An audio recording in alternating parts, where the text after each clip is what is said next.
The world ends in fire and flood. The sun is devoured by a wolf, and the gods lie dead on a battlefield of their own making. This is Ragnarok. But to understand the end, you have to go back to the beginning, not to a prophecy, but to a crime. Then another, and another. The gods didn't just fight a war, they started it. They believed they could outwit destiny, but you cannot escape a fate you have written for yourself. These are the 5 unforgivable sins that made Ragnarok not just a possibility, but a certainty. The first sin, the betrayal of the oath. Imagine you are Odin, the All-Father. You have sacrificed an eye for wisdom. You have hung from the world tree for knowledge. You see the threads of fate, and you see a wolf, a pup now, Fenrir, son of Loki. But in your visions, you see this wolf growing to impossible size, its jaws gaping wide enough to swallow the sun. You see it standing over your own broken body on the battlefield of the apocalypse. Fear takes root in your heart, a cold, creeping fear that wisdom cannot soothe. So you bring the pup to Asgard. You raise him among the gods. He is powerful, yes, but he is also loyal. He plays with the children of the gods. He licks the hand of Tyr, the god of justice, who feeds him. There is trust here. There is a bond. But the fear remains, and fear makes even the wisest gods into cowards. The gods decide the wolf must be bound. Twice they try with mighty chains of iron, and twice Fenrir shatters them with contemptuous ease, believing it all to be a game, a test of his strength. He is proud of the power they so fear. For the third attempt, they go to the dwarves, who forge a ribbon, Gleipnir. It looks soft as silk, but it is forged from the impossible. The sound of a cat's footfall, the beard of a woman, the root of a mountain. They bring this ribbon to Fenrir, and for the first time, the wolf is suspicious. He senses deceit.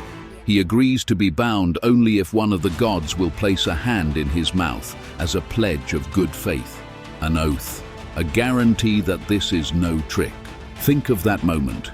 The silence in that celestial meadow. The gods of Asgard, the paragons of honor, look at each other. None will step forward. None but one.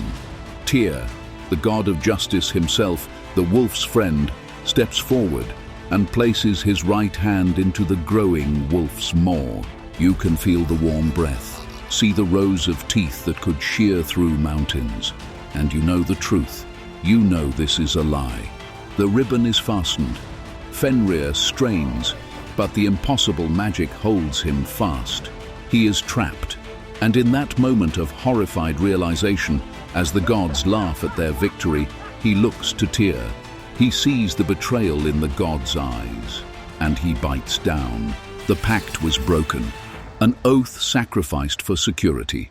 In that moment, the gods taught the universe a lesson, that their word meant nothing when weighed against their fear, and they created the very monster they foresaw, one fueled not by prophecy, but by the pure white-hot fire of a righteous betrayal. The second sin, the rejection of blood. Loki, the trickster, the shapeshifter, the god who walked between worlds, had other children. They were born in the dark places, away from the golden light of Asgard, and the gods looked upon them not as kin, but as aberrations. The first was Jormungandr, a serpent of unimaginable size.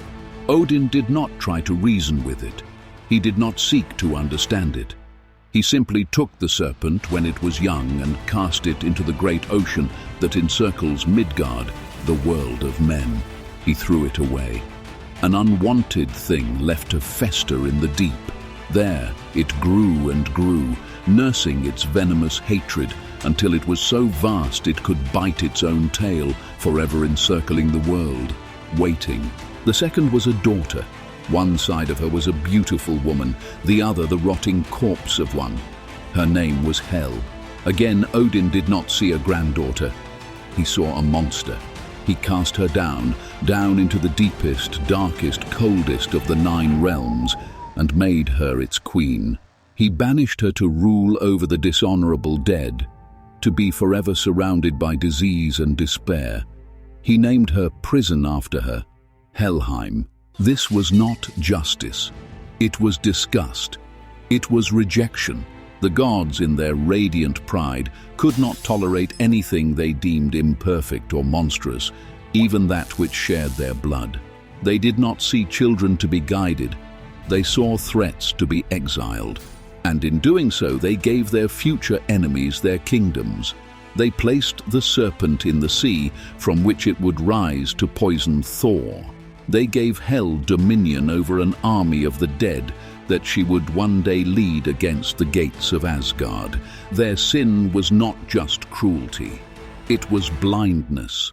They created their own demons by refusing to see the divine spark within the monstrous.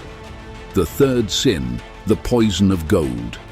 The rot did not begin in Asgard. Like a sickness, it seeped in from the realms below. It began, as so many evils do, with a simple act of carelessness, followed by an all-consuming greed. Some of the gods, including Odin and Loki, killed an otter for a meal. But this was no mere animal. It was the son of a great dwarf king in disguise. To pay the blood price, the dwarf king demanded the otter's skin be filled and covered with gold. And Loki, ever the trickster, knew where to find such a treasure. He captured another dwarf, Andvari, and forced him to give up his entire hoard.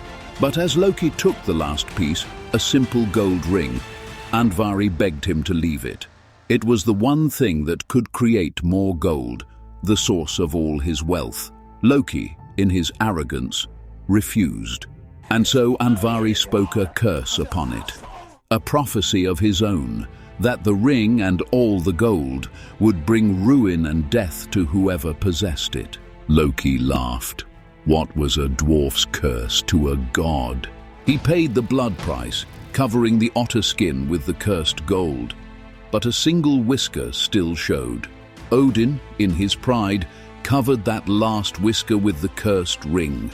The debt was paid, but the poison had now been passed. That gold drove the dwarf king's son Fafnir mad with greed. He murdered his own father for it, transformed into a dragon to guard it, and became a symbol of how wealth can corrupt the soul absolutely. The story of that gold would then weave a tapestry of betrayal and murder through the greatest sagas of men, a poison passed from hero to hero, from king to king. This was the sin of avarice. The gods, by settling a debt with stolen, cursed gold, unleashed a spiritual plague upon the mortal world. They demonstrated that wealth was more important than honor, that a life could be paid for with treasure. This decay of values, this hollowing out of morality in the lower realms, weakened the very foundations upon which Asgard stood. The universe saw that even the gods could be bought. The fourth sin, the stain of kinslaying. There is a line that cannot be uncrossed, a taboo so sacred that to violate it is to crack the cosmos itself. The murder of one's own family. Balder was the son of Odin and Frigg. He was light, joy, and beauty made manifest. His mother Frigg, in a vision of his death, traveled the 9 realms and made every single thing, stone and water, plant and animal, poison and metal, swear an oath to never harm her son. Everything, that is, except the mistletoe. It seemed too small, too young, too harmless to bother with. Loki found this secret. He found the one loophole in a universe of protection. He fashioned a dart from the mistletoe and went to where the gods were playing a game, throwing weapons at Balder, laughing as they bounced off him harmlessly. He found Balder's blind brother Herder standing aside. Loki placed the dart in his hand and guided his aim. Imagine you are standing there. You see the dart, a sliver of wood, fly through the air. You see it strike the god of light, and you see him fall, silent, dead. The laughter stops. For a moment, the universe holds its breath. A brother has killed a brother. An uncle has orchestrated the murder of his nephew. The sacred bonds of kinship, the very bedrock of the divine and mortal worlds, have been shattered. This was not a death in battle. It was murder, a domestic, treacherous and petty act of malice that stained the golden halls of Asgard forever. This singular act proved that the gods were not a family, but a dysfunctional nest of vipers. The death of Balder was the point of no return. It was the signal to all the forces of chaos that the Aesir were broken from within. Their light had gone out. The fifth sin, the vengeance that sealed the doom. The gods found Loki, and the punishment they devised was not justice, it was an atrocity. They dragged him to a dark cave. They brought his two sons, Vali and Nafi, and before Loki's eyes they turned one son into a ravenous wolf, who then tore his own brother to pieces. They took the entrails of the murdered son, and as they turned to iron, used them to bind Loki to 3 sharp rocks. But that was not the end. They summoned a giant serpent and placed it on the rock above him, where its burning venom would drip onto his face for all eternity. Loki's loyal wife, Sigyn, stays by his side, catching the venom in a bowl. But when the bowl is full, she must turn to empty it. In those moments, the venom strikes Loki's face, and his writhing agony is so immense that it shakes the foundations of the mortal world. We call these earthquakes. In this act, the gods committed their final unforgivable sin. Their vengeance was so absolute, so filled with personal hatred and cruelty, that it erased any claim they had to moral authority. They answered the murder of a kinsman with the forced murder of another. They answered betrayal with eternal, unimaginable torture.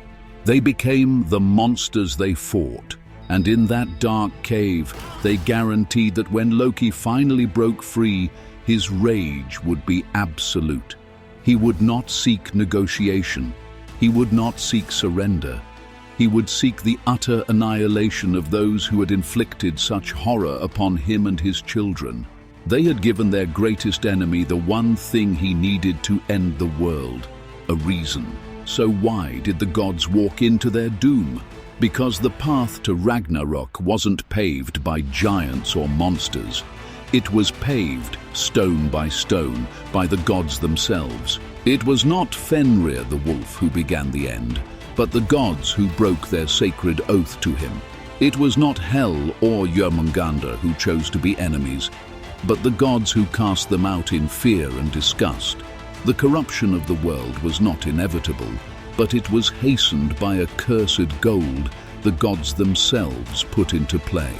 The final battle was not sealed by the death of Balder, but by the kinslaying that preceded it, and the fury of their enemies was not born of chaos, but forged in the fires of the gods' own cruel and short-sighted vengeance.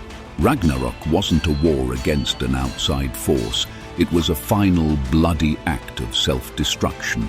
It is the timeless echo, a warning that rings down through the ages, that no wall is high enough, no army strong enough to protect you from the consequences of your own choices. You cannot escape a fate that you, yourself, have created.